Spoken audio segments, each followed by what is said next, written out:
Hello there. Today I want to talk about one of the amazing relationships in Star Wars, the relationship between a master and apprentice. This one in particular evolving from master and apprentice to brother and sister. And today I'm going to be talking about Anakin Skywalker and Ahsoka Tano. So without further ado, we are going to be talking about these two individuals, their relationship, their history throughout the entirety of the Clone Wars, and their history beyond that. So without further ado, here we go. But first, as always, we start with a little bit of a breakdown. Anakin Skywalker was made a Jedi Knight of the Jedi Order immediately following the Battle of Geonosis and his defeat by the hands of Count Dooku, as well as Obi-Wan's. Anakin Skywalker was put in charge of the 501st Legion, and Obi-Wan Kenobi was put in charge of the 212th Attack Battalion, with the two of them working together cooperatively on many missions, and especially during the mission to Christophsis, so they could both fight in that battle.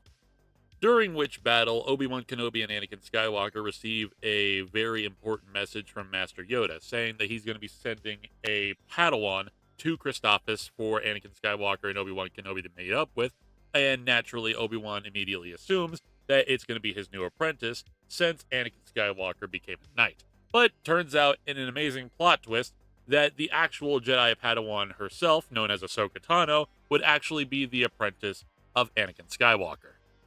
So, alongside having to control the entirety of the 501st Legion alongside Captain Rex, he also had to train his own Padawan to knighthood. He had to train her the ways of the Force, the ways of lightsaber combat, the ways of the Jedi Order, and basically everything in between, while also leading a literal campaign with the 501st Legion throughout the entirety of the Star Wars galaxy in a massive effort to effectively try and win the war for the Republic.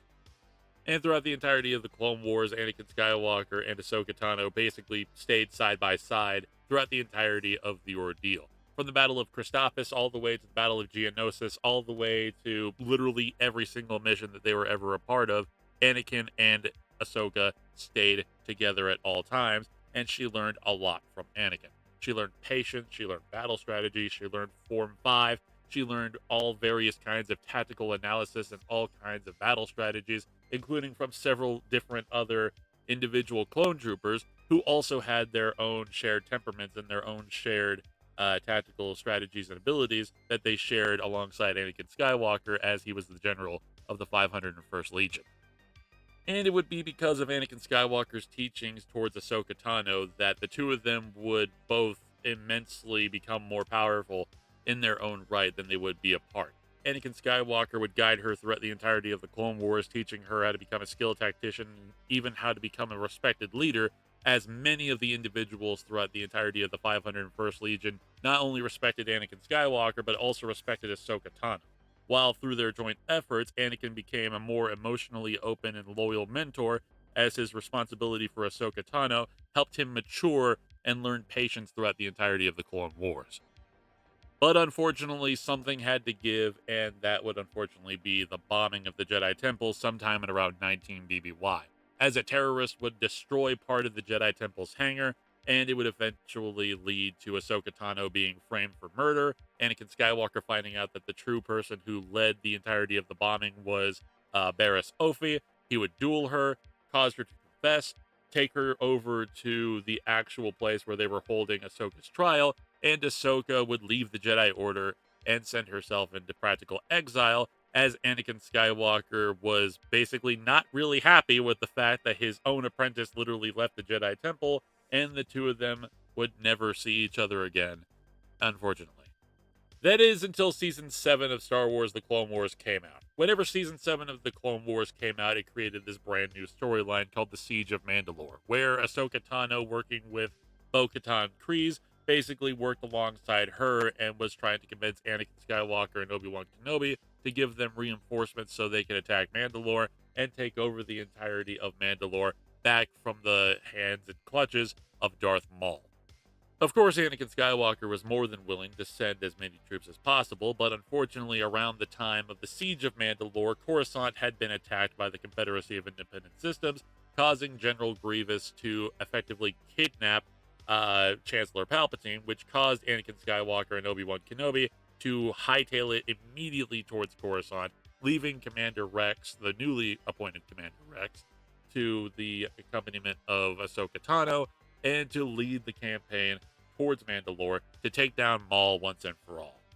Unfortunately, however, a lot would happen, as Anakin Skywalker would defeat Count Dooku, would kill him, would be manipulated by Palpatine, and would cause Order 66, while the entirety of the Siege of Mandalore was happening, and Ahsoka Tano not only defeated Maul, but captured him, and had him aboard a Venator-class Star Destroyer, sending him to Coruscant so he could await trial. During that time, Order 66 kicks off, all the clone troopers try to kill Ahsoka, all the clone troopers fail, and the Venator crashes on a planet, leaving Rex and Ahsoka as MIA.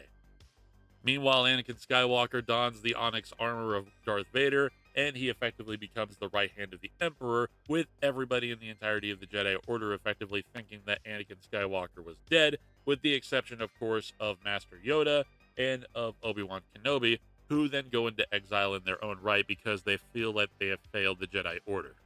Meanwhile, during the times of Star Wars Rebels, Ahsoka Tano would face off against Darth Vader. Darth Vader and Ahsoka Tano would meet at the Season 2 finale titled Twilight of the Apprentice, where the two of them would face off against each other in a 1v1 duel, and it is assumed that Ahsoka Tano was killed by Lord Vader because we never see her get out of the actual Jedi Temple, but it is then revealed in Season 3 that the world between worlds exists, and Ezra Bridger was able to pull her out of the actual building before Vader could, in fact, kill her.